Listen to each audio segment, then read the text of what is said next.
اللہ کی قسم جھک جانے میں جو عزت ہے وہ سر اٹھانے میں نہیں ہے، چپ رہنے میں جو سکون ہے وہ جواب دینے میں نہیں ہے۔ ایک عورت نے پوچھا یا رسول اللہ میرے خامند کا میرے اوپر کیا حق ہے؟ آپ نے فرمایا تیرے خامند کے جسم پہ پھوڑے نکل آئیں اور ان میں گندا پانی جمع ہو جائے اور تو زبان سے چاٹ کے اس کے زخم صاف کرے تو بھی تو نے خامند کا حق ادا نہیں کیا۔ دونوں کو بیلنس کیا ہے۔ بہترین مسلمان وہ ہے جس کا بیوی کے ساتھ اچھا سلوک ہو۔ جب تک آپ کو صبر اور برداشت کرنا نہیں آئے گا آپ کی زندگی خوبصورت نہیں ہو سکتی۔ غصے کو پینا سیکھو، غصے کو دبانا سیکھو، غصے کے وقت چپ رہنا سیکھو تو آپ کی زندگی بڑی خوبصورت ہو جائے گی۔ دل دریا سمندروں ڈوبے کون دلاندیاں جانے ہو، وچے بیڑے وچے جھیڑے وچے ونج مہانے ہو۔ میرے نبی نے گھروں کو آباد کرنے کا ایک خوبصورت طریقہ بتایا کہ اس زبان پہ قابو کر لو، اس زبان پہ قابو کر لو، خاموش رہنا سیکھ لو۔ غصے کے بیوی کو غصہ چڑھ جائے تو خامند چپ کر جائے، خامند کو غصہ چڑھے تو بیوی چپ کر جائے تو آپ کا گھر خوبصورت رہے گا۔ اگر دونوں ہی آگ لگ گئی اور دونوں ہی بولنا شروع ہو گئے تو آپ بھی گئے، آپ کے بچے بھی گئے۔ اپنی زبان پہ قابو پانا سیکھو۔ ہماری ایک دھوبن تھی ماسی شریفہ، فوت ہوگی بیچاری، وہ تھی بڑی لڑاکی، چھوٹے قادی آئے تھے، چنگا شرلی پٹاخہ ہے، تو وہ آئی میری بہن کے پاس، کہتی بی بی میری نوواں میرے نال بڑا لڑدیاں، لڑتی آپ تھی، میری نوواں میرے نال بڑا لڑدیاں، میں نے کوئی تویز دے کہ ساریاں میریاں نوکر بن جانا۔ اب میری بہن کو تو پتہ تھا کہ ماشاءاللہ آپ سوا سیر ہے، تو میری بہن تویز گنڈے کا ہمارے ملک میں بڑا رواج ہے، تو ایسے الٹی سیدھے لکیریں لگا کے نا تو رول کر کے چھوٹا سا بنا کے نا کہا کہ ماسی جب تیری لڑائی ہونے لگے تو یہ تعویذ تم نے یہاں رکھ لینا اور چک مار لینا ایسے، اور اس کو گرنے نہیں دینا، گر گیا تو وہ تیری خیر کوئی نہیں۔ اور اس نے کیا کیا، اس کو چپ کروانے کا طریقہ، تو تعویذ کی تو بڑی اہمیت ہوتی ہے۔ تو ایک ہفتے کے بعد آ گئی، بی بی تو بڑا چنگا تعویذ دیتا، ساری لڑائی ختم ہو گئی کیونکہ ماسی شریفہ چپ ہو گئی۔ تو یہ سب ان عورتوں کو بھی تعویذ دیتا ہوں، ماسی شریفہ والا آپ کو بھی دیتا ہوں، ماسی شریفہ والا تعویذ لے لو، آپ کی زندگی بڑی خوشحال ہو جائے گی۔ اللہ کی قسم جھک جانے میں جو عزت ہے وہ سر اٹھانے میں نہیں ہے، چپ رہنے میں جو سکون ہے وہ جواب دینے میں نہیں ہے۔ آپ خاموش رہنا سیکھو، آپ اپنے بچوں کو عزت دینا سیکھو، اپنے بچوں کو ٹائم دیا کرو۔ یہاں مرد کی بھی جاب ہے، عورت کی بھی جاب ہے، تو بچے نظر انداز ہوتے ہیں، ان کو ٹائم دو۔ میرے نبی نے فرمایا اکرموا اولادکم، اپنی اولاد کو عزت دو، اور آپ نے فرمایا خیرکم خیرکم لأہلہ، سب سے بہترین مسلمان وہ ہے جو بیوی سے اچھا سلوک کرے۔ اور ایک عورت نے پوچھا یا رسول اللہ میرے خامند کا میرے اوپر کیا حق ہے؟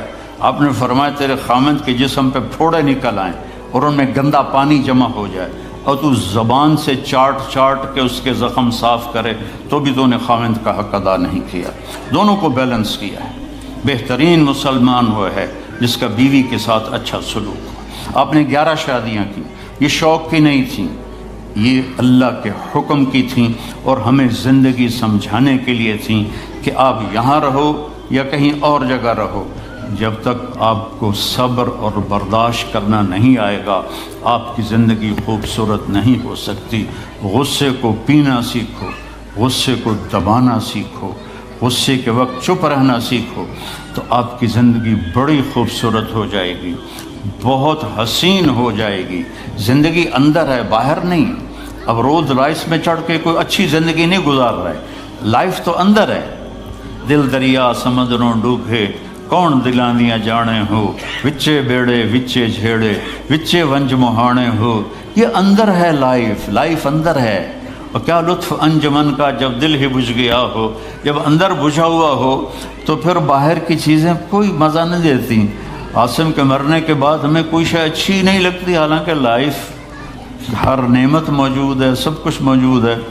میرے بیٹے کا نام عاصم تھا جو فوت ہوا ابھی جب 36 سال کی عمر میں، تو کوئی شے اچھی نہیں لگتی کہ اندر ویرانی آ گئی۔ یہ اندر میں خوشحالی ہو، اس کے لیے صرف ایک ہی دوا ہے، وہ ہے محمدی بننا اور محمدی اخلاق کو اختیار کرنا، اللہ کے نبی کے طریقے پر چلتے ہوئے اپنی جان سے لڑائی لڑنا۔ ایک ہمارا دوست تھے، وہ تبلیغ میں گئے تو ان کو داڑھی رکھنے کا شوق ہو گیا، اب بیوی ان کی رکاوٹ بنے کہ داڑھی رکھو گے تو مجھے طلاق دینی ہوگی۔ اب وہ کافی دیر بیچارے سوچتے رہے، ایک دن ان کو ترکیب سوچی، آ کے بیگم سے کہنے لگے میرا جی چاہ رہا ہے کہ میں دوسری شادی کروں، لیکن میں سوچتا ہوں پہلے داڑھی رکھوں یا پہلے شادی کروں۔ تو ان کی بیگم نے کہا پہلے داڑھی رکھ لو، پہلے داڑھی رکھ لو۔ تو ایسے اپنی بیگمات کو مناؤ پیار محبت سے۔ عزت تو نبی کے طریقے میں ہے، نبی کا طریقہ چھوڑ کے میرا والد مجھے ڈاکٹر بنانا چاہتا تھا، تو آج میں یہاں کھڑا ہوتا، اگر میں ڈاکٹر ہوتا، میرا چھوٹا بھائی ڈاکٹر ہے، بہت اعلیٰ ڈاکٹر ہے، تو میں یہاں کھڑا ہوتا۔ مجھے یہاں میرے نبی کا طریقہ لے کر آیا ہے، میرے نبی کی سنت لے کر آئی ہے، میرے نبی کی زندگی لے کر آئی ہے، اور آپ جس محبت سے تشریف لائے ہیں اس کے پیچھے میرے نبی کی زندگی ہے۔ تو اللہ کی قسم عزتوں کا خزانہ ہے میرے نبی کی پاکیزہ زندگی۔ تو آپ نے ہمیں پوری زندگی گزار کے دکھایا۔ حضرت عائشہ کی دلداری فرما رہے ہیں، عائشہ انہو لیہون علی ان اریتک زوجتی فی الجنہ، عائشہ مجھے تو جب سے پتہ چلا ہے تو جنت میں میری بیوی ہے، میرے لیے تو مرنا ہی آسان ہو گیا ہے۔ بھلا جس نے رب کو دیکھا ہو اس کے لیے کسی اور کی حاجت رہ جاتی ہے؟ باقی یہ صرف دلداری کے لیے تھا۔ ایک دوسرے کی تعریف کرو، ایک دوسرے کے لیے اظہار محبت کرو۔ آج کا ماحول ایسا ہے، بیگم سے کہو گے آئی لو یو، کی خیرت ہے کی ہے، وہ تم سے کہے گی آئی لو یو تو تم بھی پوچھو گے خیرت ہے، کوئی چکر تو نہیں آ رہا۔ اظہار کرو، اظہار محبت کرو، اس سے آپ کے پاؤنڈنگ ہوگی۔ اولاد کو ماں باپ سمجھتے ہیں بس ہماری اولاد ہے، ہمیں ان سے پیار ہے، ان کو عزت دو، ان سے اظہار محبت کرو۔ ڈاکٹر عبدالحی صاحب ایک بڑے بزرگ گزرے ہیں، وہ اپنے ایک مرید کے ہاں کھانے پہ گئے تو پوچھنے لگے کھانا کس نے بنایا؟ تو مرید نے کہا جی میری بیگم نے بنایا۔ کہا اس کو بلاؤ۔ ان کی بیگم آ گئی تو فرمانے لگے بیٹی آپ کا کھانا کھایا بہت ہی اچھا تھا، بہت مزے کا تھا۔ وہ رونے لگی دھاڑ دھاڑ۔ تو وہ ڈاکٹر صاحب پریشان ہو گئے کہ بیٹی خیریت تو ہے، کیا ہوا؟ تو وہ کہنے لگی حضرت آپ کے مرید کے پاس مجھے 30 برس ہو گئے، 30 سال، کبھی ایک دن اس نے میری کسی چیز کی تعریف نہیں کی۔ تو اظہار کرو، اظہار کرو۔ حضرت فاطمہ وہاں سے دروازے میں داخل ہو رہی ہیں، آپ کمرے میں بیٹھے ہوئے ہیں یا لیٹے ہوئے ہیں یا کرسی پر ہیں یا زمین پر ہے، جو ہی حضرت فاطمہ تھے تو ایسے تیزی سے آگے بڑھتے تھے، وہیں نہیں کھڑے رہتے تھے، اور ایسے حضرت فاطمہ کا ہاتھ پکڑ لیتے تھے اور اس کو یہاں بوسہ دیتے تھے، اور کبھی ماتھے کا بوسہ لیتے تھے، پھر ہاتھ پکڑے پکڑے ان کو ایسے لاتے اور چارپائی پہ بٹھاتے، اس کے بعد خود بیٹھتے تھے۔ یہ میرے نبی کی عزت ہے اولاد کے ساتھ، یہ عزت دو، وہ تمہارے رہیں گے، تمہارے بن کے چلیں گے۔ ان کو نصیحت کی ضرورت نہیں ہے، ان کو تمہارے پیار کی ضرورت ہے۔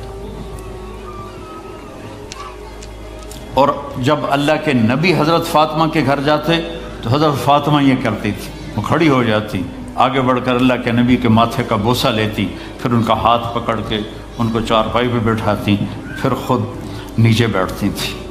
تو اظہار بہت بڑی دوا ہے، بہت بڑی غذا ہے۔ انسان محتاج ہوتا ہے اچھے کیے کہ وہ تعریف چاہتا ہے، خوشامد نہیں ہے، خوشامد حرام ہے، اور تعریف واجب ہے کہ اس کی حوصلہ افزائی کرو۔ تو یہ آپ کے بڑے گھر سے اور بڑی گاڑیوں سے آپ کی زندگی خوبصورت نہیں بنے گی، نبی پاک صلی اللہ علیہ وسلم کی مبارک زندگی کو اپنانے سے آپ کی زندگی خوبصورت بنے گی۔ باقی سب دھوکہ ہے، میرے رب کی قسم، سب فریب ہے۔ کچھ سال پہلے یہاں سے کوئی بڑے تاجر کی بیگم گئیں وہاں لاہور، تو مجھے انہوں نے ملنے کی خواہش ظاہر کی، تو ملانے والے نے کہا کہ یہ خاتون کے جو خامد ہیں وہ پاؤنڈ میں اربوں پتی ہیں، پاؤنڈ میں۔ کہا ٹھیک ہے۔ وہ آ گئی اور آ کے رونا شروع کر دیا کہ لوگ مجھے سمجھتے ہیں میں بڑی خوش قسمت ہوں، بڑی دولت ہے، بڑی گاڑیاں ہیں، لیکن میں سب کو کیا کروں، میرے خامد کا سلوک ہی اچھا نہیں۔ ہر شے اس نے زیرو کر دی کہ سلوک اچھا نہیں۔ اس کے چند دن بعد ایک اور واقعہ پیش آیا۔ ایک نوجوان میرے پاس آیا کہ حضرت اللہ نے دنیا کی ہر دولت دی ہے، ہر شے دی ہے، لیکن میری بیوی کی زبان 30 فٹ لمبی۔ میں کہ 29.5 فٹ کاٹ دے باقی ران دے۔ کہ اس کی زبان بڑی لمبی ہے، میں تنگ، اگر بچے نہ ہوتے تو میں اس کو طلاق دے دیتا۔ تو بھائی بہنوں، بچوں بچیوں، اگر زندگی کو خوبصورت بنانا ہے تو نبی کا طریقہ ہے، اللہ کی قسم اس کے سوا کوئی طریقہ نہیں۔